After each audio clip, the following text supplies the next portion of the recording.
Grabe mga kababayan, no? Tingnan nyo dito mga kababayan, naging spokesperson pa itong si President Bongbong Marcos mga kababayan para dipensahan ang budget na inilaan nila para sa DPWH mga kababayan kung saan ito'y pinakamataas lang naman mga kababayan, no? Samantalang kinawawa na itong si Marcos Jr. ang pondo ng DepEd at ng PhilHealth mga kababayan. Naku po, grabe na to. Ano nang nangyayari ngayon, no?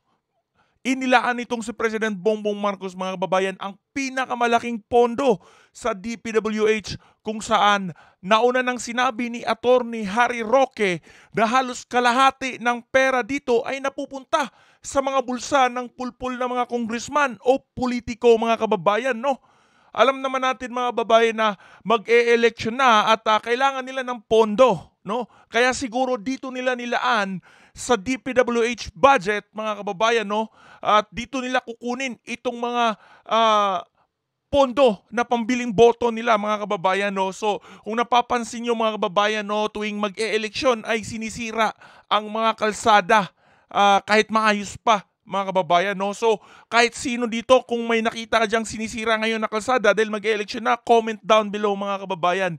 So panoorin natin itong depensa, no, pagdepensa ni President Bongbong Marcos dito sa budget na nilaan sa DPWH mga kababayan, at kayo na ang humusga. We'll have to look into the details of that because Look into the details daw mga kababayan, no? Pero yun nga, ay alam naman natin, nabasa na ito ng presidente na ito. there are well, here's the other thing, because some of the big ticket projects in public works that used to be put in the into the Ako, nagkanda utol-utol na to, nagkanda utal-utal na itong si President Bongbong Marcos the mga kababayan, no? unappropriated funds in the reserves. Now, I'm saying, I told them, I asked the House, wag na natin kasi babalik-balikan pa natin yan para mailagay doon sa project, which is a delay. Sabi ko, sana we normalize what we are doing so that it's already in the GAA, hindi doon sa reserves. So that's what pinapalitan talaga natin the way we do talagang things. taong bayan Para maging dito mas mga kababayan, mas no? mabilis. Daming nabudol, no? You know, we're as of the end of the year, we're 2.5 years already. We have 3.5 years left. We have to get these things done. We have to get all the structures in place already. So we're changing it. But ganyan talagang budget process is a to and fro. So we will look into the the insertions in the public works and see which ones are absolutely necessary. And maybe baka yung iba, titignan natin kung talaga bang critical. We'll see. But public works is still going to be one of the top recipients of budget because marami nga tayong ginagawa. We have big projects that we have to put in place. Infrastructure is really Big projects daw mga kababayan, no? And don't forget, Grabe. flood control became such a big part of Ano kayong project ito mga kababayan, no? the work of Department of Public Works. They have to build things that we never had to build. Tataka din tayo mga kababayan kung nasaan na yung mga anti-Marcos, yung mga dilawan dati, no? Nung mga supporters ng mga Aquino. Parang nagsanib puwersa pa rin sila at nagbulag-bulagan sa mga nangyayari mga kababayan. Binabantayan lang namin, especially the ODA project, binabantayan talaga namin is to make sure that our debt ratios are still relatively manageable. And we are. The debt ratio to the GDP now is lower than when we started 2 years ago. So it's moving in the right direction. Of course, not as quickly as I would like for it to, but may bagyo tayo, may mga ganito, wala tayong choice. We have to spend for people's support, to support people pagka nalagay sila sa alanganin. But So, sir, can yes. we still expect the signing of the budget before Christmas? Yes. Pipilitin ko talaga that we will finish it by then. Sir, you mentioned you're not eyeing a line veto. What's the education budget? No, let's leave it to them. I don't want to have that discussion here. We'll have that discussion with the BICAM essentially and the leaders of both houses. Okay, thank you everybody. Thank you. I'm sorry. What's the state of our nation for today? What is the? The state of our nation, despite all the stuff, the challenges. Oh, we're quite stable. The government is functioning properly. The Government functioning although there's a lot properly of noise, nga ba mga that's all kababayan? it is. It's all just noise. Thank you. Thank you. Grabe mga kababayan, no? Yun ang kanyang sinabi kung bakit nga ba sobrang taas ng budget na nila dito sa DPWH mga kababayan. At nauna na ngang sinabi ng ni Attorney Harry Roque mga kababayan sa kanyang channel, no, na pinofocus nila ito dahil nga mas madali nilang makuha ang pera pag sa DPWH mga kababayan para makapambili ng boto. Isipin niyo mga kababayan, no, halos kalahati di umano ang tinatapyes nila dito sa pondo sa paggawa ng mga kalsada dito sa DPWH mga kababayan, at yung kalahati nun ay napupunta sa mga pulpul na politiko. Yun mga kababayan, na grabe. Sana naman ay mabago ito at mabigyan ng pansin ng ating Pangulo mga kababayan, no? Ito nga ang sabi ni Senador Mig Zubiri mga kababayan, no, na sana'y ibalik ni Pangulong Ferdinand Marcos ang pondong tinapyas niya sa ilang ahensya, no, kasi nababahala na rin itong si dating Senate President Juan Miguel Zubiri mga kababayan sa nangyayaring ito, na ayun nga halos harap-harapan na, no, na pangungurakot at pagnanakaw ng pondo ng ating bayan na pinapadaan lang nila sa mga proyekto mga kababayan, no. So ito, pakinggan natin ang mensahe ni Mig Zubiri mga kababayan. Nung last Wednesday ko lang nalaman ng mga cuts ng ating mga budgets. Nagulat talaga ako na 12 billion pala ang natanggal. Halos 12 billion. 11 plus, almost 12 billion ang natanggal sa Education Department, and also about 30 billion sa SUCs. So napakalaki ng cut, almost 42 billion on the education sector. So sana po ma-remedy pa po ni Presidente yun. May veto powers po siya. Sabi nga po ni Senator Ping Lacson ay the President should exercise his veto powers on these line item budgets, no, of our different departments. So sana mai-restore po uli yun. Kasi yung natanggal ay 10 billion on computerization. Diyan pa naman tayo mahina. Ang hina ng ating mga kabataan dahil wala silang access to computer systems, hindi nga sila marunong gumamit ng iba, gumamit ng computers. Kaya napakababa po natin sa mga testing, yung mga iba't ibang PISA and all the different tests given internationally. Kasi yun po ay done online, yun po ay done through computers and gadgets and modern equipment. Hindi nga marunong yung mga kabataan natin, ang alam po nila ballpen lang po at papel, no? So itong 10 billion sana, mag-uumpisa po sana si Senator or Secretary Angara ng computerization program sa iba't ibang schools dito sa ating bansa to be able to improve our PISA rankings, no? Our rankings, student rankings and all the examinations, global examinations needed to show the ranking of our children in terms of our educational, of course, their educational attainment. So napaka-frustrating. Nakikita ko po frustration ni Senator Angara, ni Secretary Angara, and I fully support his frustration. At sana po ma-remedy po yan. Sana pakinggan nito ni President Bongbong Marcos mga kababayan, no, kasi marami na talaga ang nag-react, no, pati nga itong si kapatid ni President Bongbong Marcos na si Senador Amy Marcos ay hindi na rin nagustuhan itong pinaggagawa nitong si President Bongbong Marcos. Ano kaya nga umiikot sa utak nito, no, mga kababayan?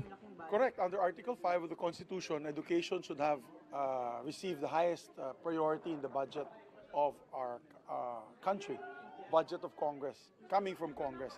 And therefore, now, hindi na po yan ang nangyari. Hindi na po ang education sector ang pinakamataas, lumalabas na po ay public works na po. Sir, may violation ng Constitution. Possibly. That can be taken up by certain groups. It can be questioned. That's why all is not lost until the President can possibly remedy it through some veto provision. So, tignan po natin ano pong gagawin natin Pangulo. But what's important is education should be top priority ayon sa ating konstitusyon. Tama yan. Lalo na sa Education is pagbigay po top ng priority budget ng ating dapat. bansa. Sir, pag certain figure o babalik siya dapat dun sa NEP? Ay, hindi ko alam yan. I'm not an expert on the budget. You'll have to ask you can ask former chairpersons and the chairperson herself, Senator Grace Poe, or the former chairpersons like the Senate President was also a former chairman of Finance. Senator Lauren Legarda was also a chairperson of Finance. You can ask them. Pero ayoko mag-short guess ano pong pwedeng gawin ni Presidente. Sabi ni Sen. Pia Cayetano, he's seriously considering questioning this before the Supreme Court. Possible kasi Will you join, sir, yung ganun? I think yung problema ni Senator Pia yung sa PhilHealth yung pagtanggal ng PhilHealth subsidy kasi batas yun ako din ay sang-ayon sa posisyon ni Senator Pia at sa aking mga kasamahan na dapat ilagay ang pondong iyon. Because yan ay galing po sa mga taxes na binayaran po natin ayon sa batas. For example, yung sin tax and sugar tax na pinasa po natin in the last 2 Congresses. Nakulangan siguro sila para sa kanilang pondo sa darating na eleksyon. Kaya kung saan-saan na lang pinagtatapyas etong mga pondo, no, mga kababayan. Grabe na to. Dyan, ilagay po sa PhilHealth for their programs, no? Lalo na sa modernization of hospitals, public hospital equipment, pati subsidies sa ating mga kababayan na nangangailangan po ng PhilHealth subsidies. Kaya talagang hindi ko talaga maintindihan bakit hindi po nalagyan ng pondo ang ating PhilHealth na dapat automatic appropriations po dapat. Kung saan-saan na lang pinapakialaman nitong Marcos administration, mga kababayan, no? PhilHealth, every sahod ng tao binabawasan yan, tapos ngayon tatanggalan ng pondo. Hindi naman galing sa taong hindi naman galing yan sa gobyerno, no? Galing yan sa dugot pawis ng mga mamamayang Pilipino na naghahanap buhay, no? Binabawas sa sahod nila yan at privilege yan. Bakit tatanggalin, no? Of course, I can respect the decision of the chairperson and the Senate President saying that marami po silang pondo, but that's not the point. The point is there's a law where ito po dapat automatically appropriated or ibibigay po appropriation to the PhilHealth budget. Kasi yung parang natin yan that is our pambansang insurer, ika nga.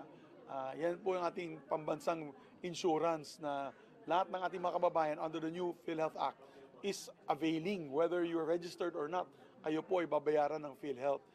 Kung Pilipino po kayo, nagkasakit po kayo, nagka-aksidente po kayo, babayaran po yan ng PhilHealth ng gastos ninyo. Alam nyo po, lahat po tayo ng babayad ng PhilHealth buwan-buwan, no, sa ating sweldo. At yung mga yun ang sinasabi ko yung mga buwis, katulad ng sin taxes and nagbabayad tapos ang mga tao tapos tinatanggal. Pag kumain po kayo ng matamis, grabe na tusok dula na itong administrasyon na to. Ayan po ay nagbabayad po tayong buwis na sugar tax which should go to PhilHealth. That is the law. As simple as that. And that law should be implemented. Sir, how do you feel about DPWH getting more than 1.1 trillion pesos? Okay na siguro yung sa PhilHealth tsaka sa ano. And of course, basta ang akin, ang punto ko lang dyan is, billion yung dinagdag doon. I don't know kasi what the priority is of Congress. Is it health? Is it education? Or is it public works?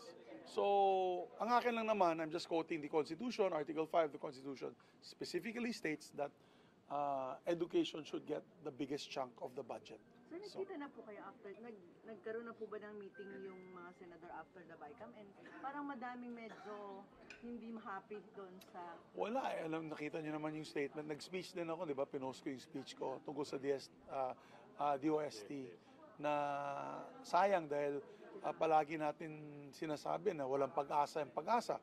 Pero hindi naman tayo nambibigay ng pondo para pagandahin ang kanilang equipment. Diba? Kulang.